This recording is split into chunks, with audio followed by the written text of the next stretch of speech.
What up, what up? Vip, vip, vip, vip. It's game 3. It's 1-1. mouzMorroW. Whoops, what have I done? Ah!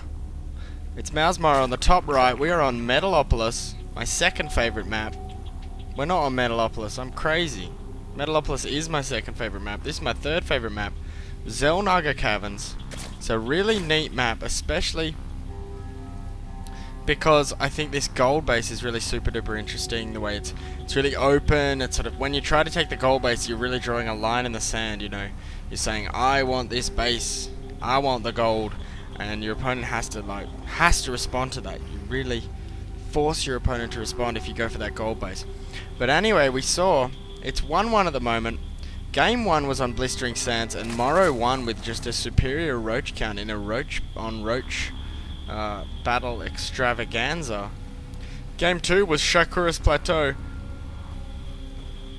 and in that game, I suppose it was again a superior roach count, but it came down to the fact that both guys were going roaches, and then MorroW decided, hey, I'm gonna grab a third base, I'm gonna transition, I'm gonna get Hydralisks, and I'm gonna upgrade my Hydralisk range, and so on. And Moonglade didn't do that. Instead, he invested in an army of roaches. He's getting 14 gas, 14 pool. Invested in an army of roaches and just killed him in that time when he had just spent all that money, sunk all that money into his technology, and then there's a small window where he was weaker than his opponent, and Moonglade just hit that right at the right moment. But it is game 3. It's the quarterfinals of the IEM. It's a huge game. If the winner gets into the top 4, which really does put them in a good position, they get to take on StarTale Ace for a spot in the finals. And this is surely, I think surely you gotta believe that this is the best tournament in the world outside of the GSL. And MorroW has not competed in the GSL as far as I know. He has competed in the race to get Zergling speed, and he is just narrowly behind. Moonglade lost in the first round of Code A, but hopefully he'll be back next season bigger and better than ever. Come on! I don't want to sound like I'm rooting too hard for Moonglade, but I am rooting for him. Now, in last game we saw MorroW pulled drones from gas as soon as he started Zergling speed. But in this game we haven't seen that. He's continuing to get gas, but with only 2 drones, which is very interesting to me. Both guys getting Baneling nests, and that explains the extra gas, but it's still odd that he's only getting 2 harvesters.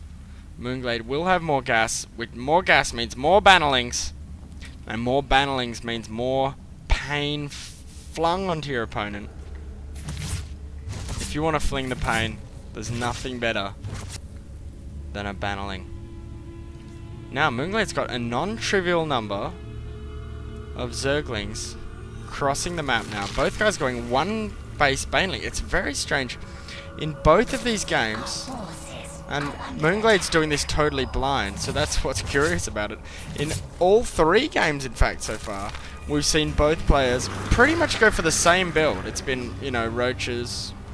It's basically been roaches in both those games, but now they're both going for Zergling Baneling openings, and I just find it really interesting that in 3 different games we see pretty much the same build. Now these Banelings are just gonna like smush and die on one another, but a superior number of Banelings for Moonglade, but 3 more at the top of the ramp.